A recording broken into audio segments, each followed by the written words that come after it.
On March 5th, 1982, the Soviet Union's Venera 14 lander successfully touched down on the surface of our hellish neighbour, Venus.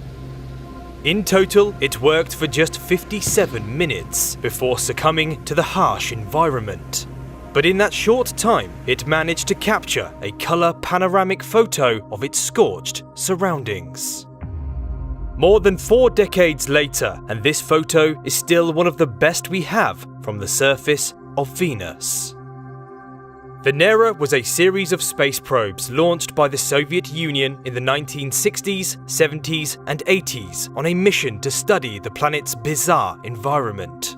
But it also was a program aimed at returning the first ever close-up photos from the surface of another planet. Over the course of the program, 13 probes successfully reached Venus and transmitted data about our neighbour. 8 landed successfully on the surface, and 4 managed to capture incredible photographs. The reason it is so difficult to land on Venus is that below that thick toxic cloud cover that is perpetually shrouding the planet, the surface experiences extreme temperatures and pressures.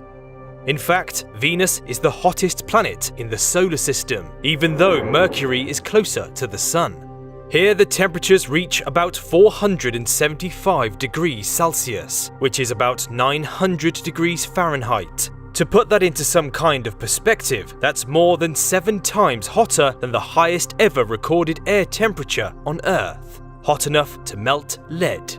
But that's just the temperature. At the surface of Venus, all that thick cloud creates a crushing air pressure more than 90 times that of Earth's.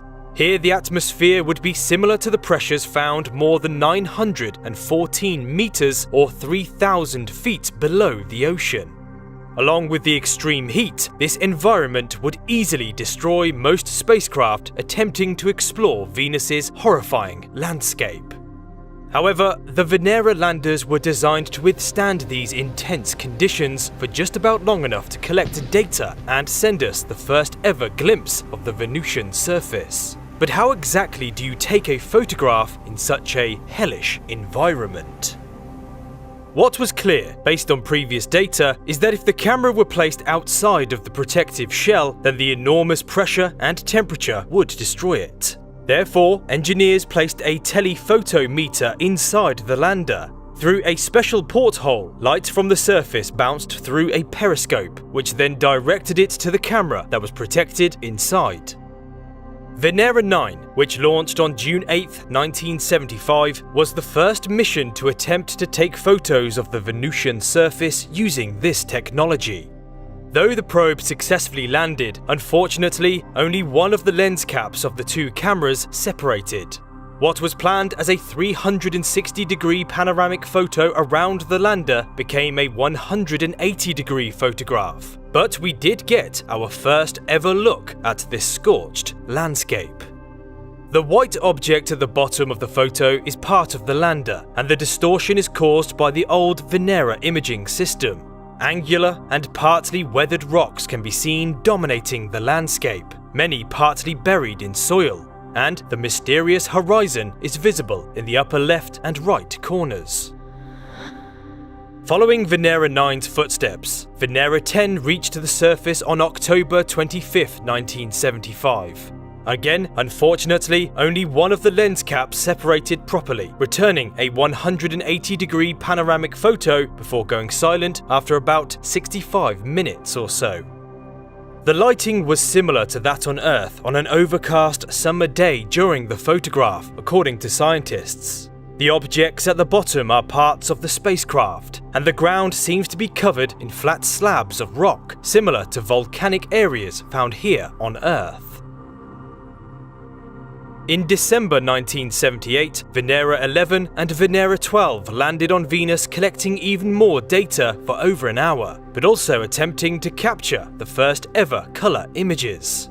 Unfortunately, in both cases, the lens cap issue struck again. On these 2 missions, both lens caps on the cameras failed to separate. So while the landers returned valuable data, neither was able to take any photographs. After this disappointing lens cap malfunction, engineers made a series of changes to the design of Venera 13 and Venera 14, which as it stands are the only probes that have ever transmitted colour photos of the shrouded Venusian landscape. Venera 13 landed on Venus on March 1st, 1982. Once on the surface, the lens caps successfully ejected and the cameras began taking a panoramic photo around the lander. The probe survived for 127 minutes before going silent, which was enough time to capture in colour what appears to be a bizarre landscape dominated by flat, dark, layered rocks and fine grain-like soil material filling the gaps. The lens cap can be seen sitting in front of the lander, and distant rolling ridges are visible in the corner of the photos. Just 4 days later, on March 5th, 1982, Venera 14 successfully landed in a different region of Venus, and like its twin, the lens cap also successfully ejected, allowing us to see even more of this hellish terrain. This time, however, the ground seems far more fractured, with very little of the grain-like soil material seen in 13's images. Once again, you can see the ejected lens cap, and in the distance, the hazy horizon. Each of these incredible photos gave us a tiny glimpse into a world covered in cloud so thick that its surface was a mystery up until the first lander arrived. They revealed to us a yellow sky above a cracked, desolate landscape that is both alien and familiar. They found that Venus is so harsh that no Earth creature could ever survive there. Yet this world may have once been Earth-like before it experienced catastrophic climate change. It has been decades since we got a fresh look at what's below the clouds of our scorched neighbour. But that might be about to change, because this scalding hot vision of hell is about to get a few more visitors. One of the most exciting is NASA's Da Vinci Plus mission, which will study the origin, evolution, and present state of Venus from near the top of the clouds all the way to the ground. The mission has a planned launch date sometime in 2029, so we will have to wait a bit longer yet. But during a flyby, the Da Vinci spacecraft will release a descent probe that will be carrying a camera, allowing us to see Venus like never before. On its hour-long descent, the probe will take thousands of measurements and capture close-up images of the surface as soon as it emerges from below the thick clouds. The probe is not required to survive the landing, however, but if it does, it could provide up to an additional 17 minutes of invaluable science. Unfortunately, the Da Vinci Plus descent probe does not have a panoramic camera, meaning that the old photos from the Venera landers may still be the best close-ups we have of our hellish neighbour for many years yet. A testament to the brilliant engineering that went into these groundbreaking probes all those years ago.